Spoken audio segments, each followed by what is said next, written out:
All right. There used to be a time that you would go and get a game.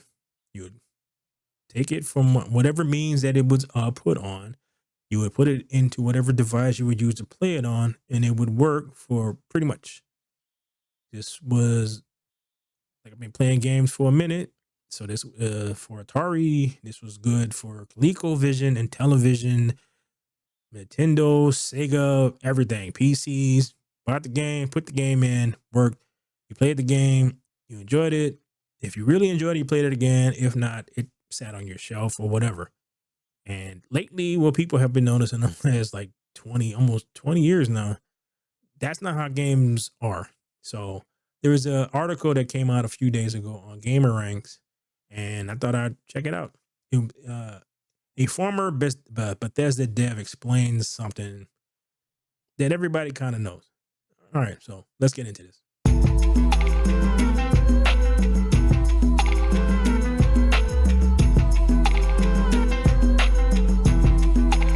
Former Bethesda dev explains that games like Starfield would never be bug free. Temper your expectations at launch. This is something that everybody has kind of learned to accept. So let's see what he has to say.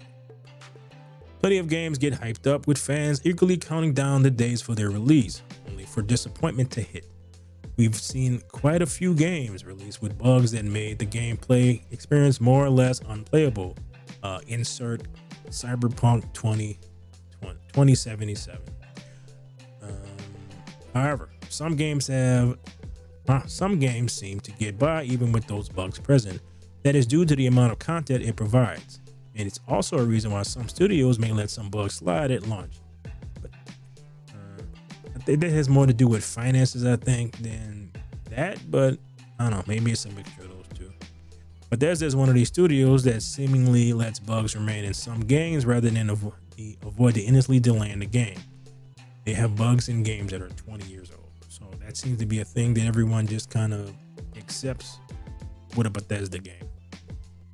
A new interview on videogamer.com with Skyrim lead developer and systems designer Bruce Naismith offered some insight into development production of these behemoth RPGs. According to Bruce, developers know that there are bugs in the game. These bugs are logged, and you will never see a bug-free release. However, the developer did know that Bethesda games could have a higher degree of polish.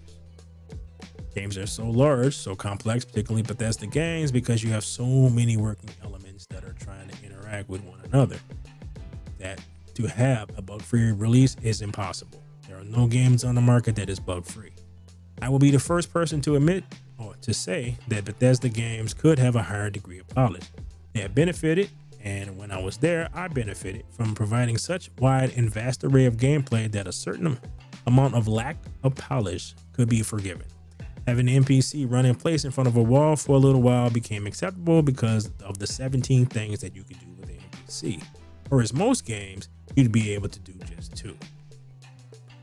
And the reasons you'll see bugs in something like a Bethesda game release is how complex these titles are. It was noted that you have so many elements working together that releasing a game without some bugs is impossible. There comes a point in development where you just have to decide to polish the game. It is an interesting problem because when you're in the marketing, what you're looking to do is manage expectations. The player's expectations are that the game is flawless, that it has no bugs. That is their expectation. You don't have to like it, but that's there. You aren't gonna achieve it. So when marketing has to do is say, how can we get as close as possible to the expectation? How can we make it so that these guys don't hate us for what's wrong and love us for what's right? Of course, the developers already knowing that there are some bugs featured. Bruce mentioned that it would be an interesting problem to have if they decided to release the bugs featured in the game, and that could make it hard for the marketing department as they already have to manage players' expectations. This department has to figure out how to ensure players don't go into the game with higher expectations than the studio can deliver. Yeah, and you should probably stop releasing CGI trailers for stuff. That will probably help. Likewise, Bethesda marketing team might already have this problem for the next major installment of the Elder Scrolls franchise. And it links to another article about that. I used to work for Take-Two as a games tester, and a lot of You hear a lot of people complaining on the internet about how they find a bug. It's like, how come nobody noticed that? Just like he said before, we do notice that. You log it down, and what people don't really realize is when they fix one bug, and this is like, and they call it build. So you make a new build, you fix one problem, and you also add more elements to the game too, which causes other bugs. And then you have to figure that one out. And then it's so on. So every time they come up with a new build, yeah, they fix this problem, but it could cause something else, because you also have to update the game. When a game starts, like one of the games that I tested on was Borderlands and the first Mafia game. So when you get these games for the first build, there's no textures, there's no colors, everything is like, a lot of it is gray and it's unfinished. You don't have any music, you don't have anything. So you're testing the game like that, and you're looking for major bugs and yada yada yada. So every time they add elements, add the colors, the textures, they get licenses to songs and all this other stuff. So every time you add anything, it causes other problems. So you get to the point where you have to release this game either for Christmas or for whatever is release date that you're trying to hit. You're trying to hit something, a special time. It's like we also did NBA 2K, so you had to get the game out before the start of the season. And this was when Take-Two also did baseball. So same thing. You have to get the game out before the start of the season. There are problems when the game comes out and you have no time. So I'm not saying that, as an excuse. It's just it is what it is kind of thing. And part of the reason why we was able to get away with this from older games is because they were basically kind of simple. It's like, start here, go over there, do a task, then it's the end of that particular level.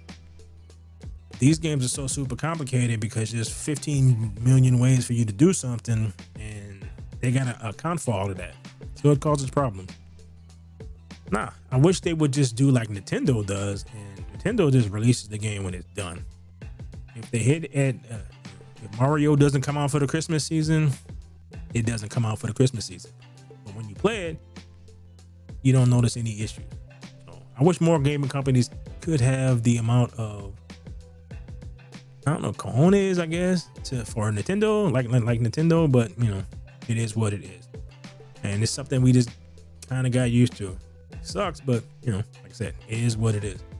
All right, so this article was on Gamer Angst, so you should check it out for yourself, because they have some links to different things that kind of flush it out, because it was a relatively short article. Please like, share, and subscribe, and all that fun stuff, and I am out. Later.